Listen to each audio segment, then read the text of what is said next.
کہ کون سی لینگویج ہوگی، لیکن ٹارگیٹ کیا تھا، وہ سملر ہونی چاہیے جاوا لینگویج کے۔ برینڈن آئک کے پاس زیادہ ٹائم نہیں تھا، بہت زیادہ پریشر تھا کہ جلد سے جلد ایک ورکنگ پروٹوٹائپ سامنے لایا جائے تاکہ جلد سے جلد اس کو لانچ کیا جائے۔ سن کے ساتھ الائنس ہو چکا تھا اور جلد سے جلد کلائنٹ کے لیے ایک ایسی اپلیکیشن لانا ضروری تھا تاکہ سن بھی مارکیٹ کر سکے اور نیٹ اسکیپ کو بھی ایک ایڈوانٹیج مل سکے، ایج مل سکے۔ اس لیے برینڈن آئک نے جلد سے جلد بنانے کی کوشش کی اور 1995 میں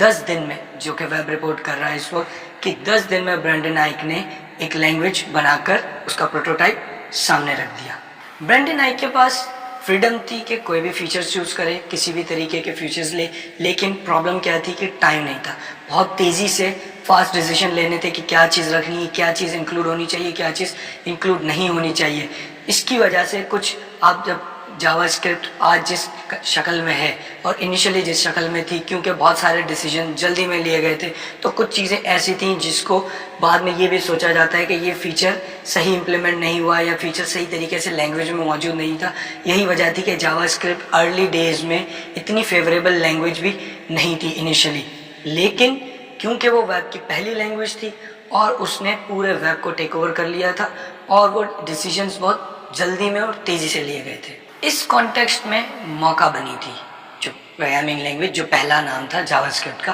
اس کانٹیکسٹ میں بنی تھی تیزی میں، اور کچھ ہی ہفتوں میں اس کا ورکنگ پروٹوٹائپ ریڈی ہو گیا۔ اور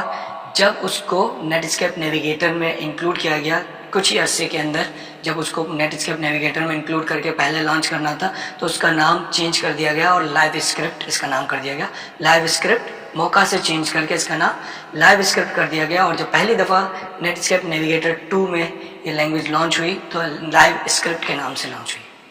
دسمبر 1995 میں جب نیٹ اسکیپ اور سن کی ڈیل کلوز ہوئی، فائنلائز ہوئی، تو اس وقت یہ ڈیسائیڈ کیا گیا کہ موقع یا لائیو اسکرپٹ کو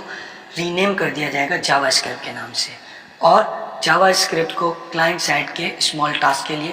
چھوٹے ٹاسک، اسمال ٹاسک کے لیے کلائنٹ سائڈ پہ جاوا اسکرپٹ کو یوز کیا جائے گا، اور جاوا کو پروموٹ کیا جائے گا پروفیشنل ٹول کے طور پہ بڑے ویب کمپوننٹس، بڑی ویب اپلیکیشنز بنانے کے لیے۔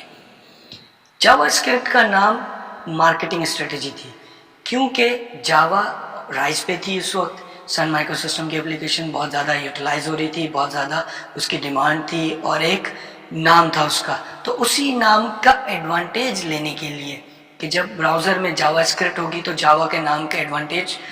لینے کے لیے جاوا اسکرپٹ براؤزر کی لینگویج کا نام جاوا اسکرپٹ رکھا گیا تھا۔ جیسے ہی جاوا اسکرپٹ ویب براؤزر کا پارٹ بنی، ویب میں ایک نئی جان آ گئی، ویب پیجز انٹریکٹیو ہو گئے اور اس کا یوزر ایکسپیرینس پہ بہت بڑا امپیکٹ پڑا، ایک کنسیڈریبل افیکٹ پڑا براؤزر بیسڈ اپلیکیشنس پہ، ویب پیجز پہ وہ انٹریکٹیو ہو گئے اور بہت یوزر ایکسپیرینس بہتر ہو گیا۔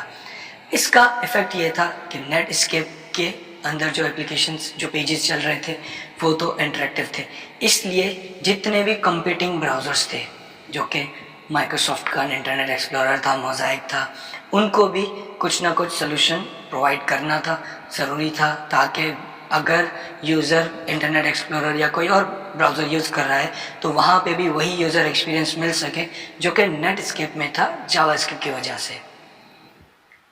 اس کے لیے مائکروسافٹ نے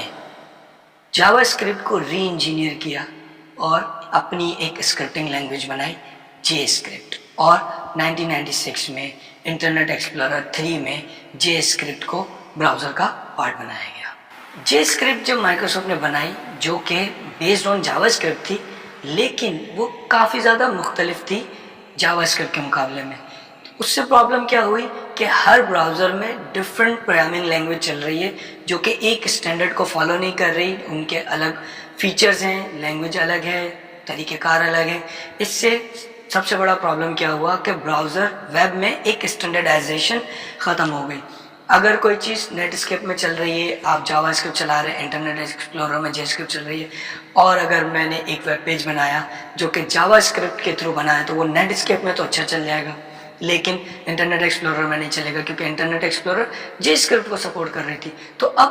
براؤزرز میں ڈفرینٹ پروگرامنگ لینگویجز تھیں، امپلیمنٹیشن ڈفرینٹ تھیں، ان کی فیچرز ڈفرینٹ تھے، تو یہاں پر پرابلم آنا شروع ہو گئی، کیونکہ کوئی اسٹینڈرڈ لینگویج نہیں تھی، ہر کوئی اپنی اپنی امپلیمنٹیشن 4 براؤزر ہوں گے, چاروں کی اپنی اپنی امپلیمنٹیشن ہوگی, تو ایک ویب پیج اگر یاہو اپنا yahoo.com بنائے تو اب اسے پرابلم کیا ہے؟ پرابلم یہ ہے ڈیولپر کو کہ وہ نیٹ اسکیپ پہ چلانے کے لیے جاوا اسکرپٹ, انٹرنیٹ ایکسپلورر پہ چلانے کے لیے جے اسکرپٹ, اور اگر کوئی اور براؤزر ہوتا تو اس کے لیے ایک اور پرائمنگ لینگویج ہوتی. یہ پرابلم اسٹینڈرڈائزیشن نہ ہونے کی وجہ سے جو ڈیولپرس کے لیے یہ پرابلم آنا شروع ہو گئی, اور ویب اپلیکیشن ویب سائٹس پہ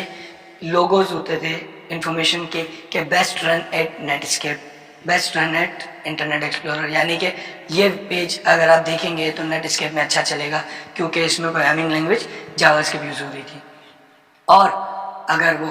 جے اسکرپٹ کے تھرو بنائی گئی ہے تو اس میں لکھا ہوتا تھا کہ یہ انٹرنیٹ ایکسپلورر میں بیسٹ چلے گی. یہاں پر ہیٹروجینیس ہو گیا, ہر براؤزر کے لیے الگ لینگویج, ڈیولپرس کے لیے پرابلم ہو گئی. تو ضرورت تھی اسٹینڈرڈائزیشن کی کہ کوئی ایک سینٹرل پوائنٹ ہو, تمام براؤزرز اس سینٹرل لینگویج کو اس کی سینٹرل امپلیمنٹیشن کریں. یہ اسٹینڈرڈائزیشن کی ضرورت تھی جو کہ اس وقت تک نہیں تھی.